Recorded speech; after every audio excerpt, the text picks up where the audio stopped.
এই কথাটো ভুল কৰি কৈ আছে পৰীক্ষাটো পাছ কৰিব ল'ৰা ছোৱালীয়ে সেইখনৰ ওপৰত চাৰ্টিফিকেটো পাব চাকৰিও পাব তাত ৱৰ্ডটো আছে সাবষ্টেনচিয়েল তাৰ মানে কি যে টেটত মেট্ৰিক আৰু হায়াৰ সেকেন্ডাৰী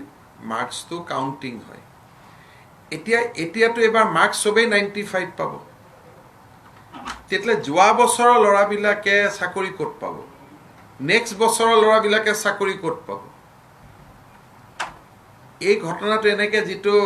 মই দেখিছো যে পেপাৰ বা যি ধৰণে এটা তুলুঙা কৰি কৈ দিয়া হৈছে তো তুলুঙা নহয় এটো বহুত ডাঙৰ মানৱীয় সমস্যা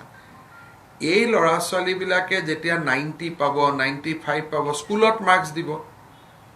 আৰু আপোনালোকে জানে বাগ বৰজনীয়া এইবিলাক জায়গাটো 100 মাৰ্কস দি দিব এতিয়া যেতিয়া মাৰ্কস দি দিব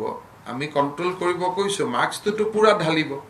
যেতিয়া মাৰ্কস দিয়াৰ পিছত অহাকালি যেতিয়া টেটৰ পৰীক্ষা হ'ব টেটৰ মাৰ্কস মেট্ৰিকৰ মাৰ্কসৰ ওপৰত চাকৰি হয় অহাকালি যিবিলাকে মেট্ৰিক পাস কৰিব হিয়তিটো জীৱনত এই বেটছটোৰ লগত কম্পিট কৰিব নোৱাৰে বা অলৰেডি যিবিলাক ল'ৰা 40 বছৰ বয়সত আছে 39 বছৰ বয়সত আছে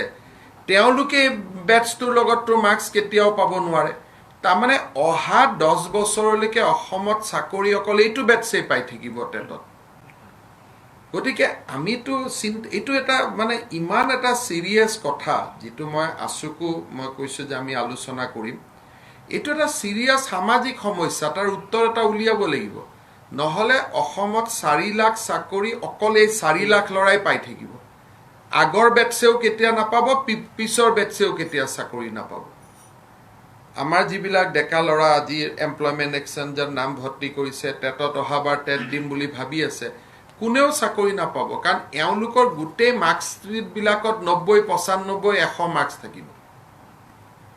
100 লৈকে মাৰ্কস থাকিব সেইকাৰণে আমি কৈছো যে আমি এওঁলোকৰ কথাও চাব লাগিব পাস কৰি থাকি নিবনুৱা হৈ থকা সকলৰ কথা চাব লাগিব অহাবাৰ জুনে পঢ়ি মেট্ৰিক দিব তেওঁলোকৰ কথাও চাব লাগিব সেইকাৰণে এইটো এটা বহুত ডাঙৰ সামাজিক সমস্যা যি ধৰণে কৈ আছে পাস কৰিব চাকৰি নাপাব সব চাকৰি পাব ৰেলত চাকৰি পাব এপিএসসিত চাকৰি পাব ইঞ্জিনিয়াৰ হ'ব পাৰিব সব পাব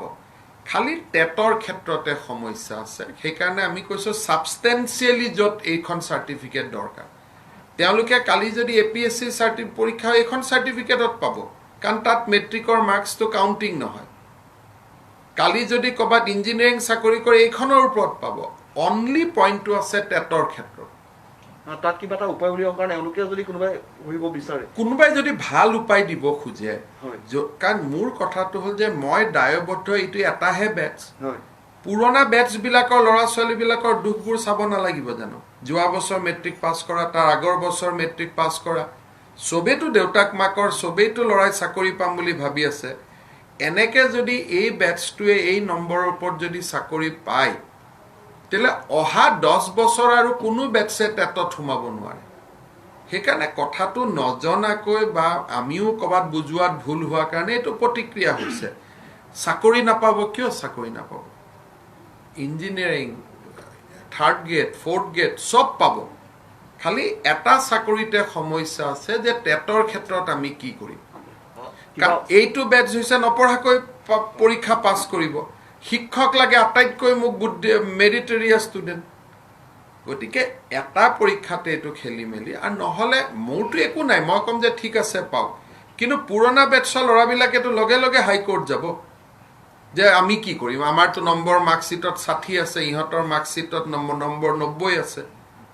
সেইকাৰণে মই মোৰ সন্তান 5টা মইতো 5টাৰ কথা চিন্তা কৰিব লাগিব না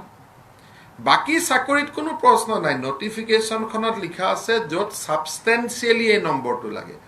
অসমৰ কোনো চাকৰিৰ ক্ষেত্ৰত মেট্ৰিক হায়াৰ সেকেন্ডাৰী নম্বৰ আমাক দৰকাৰ নাই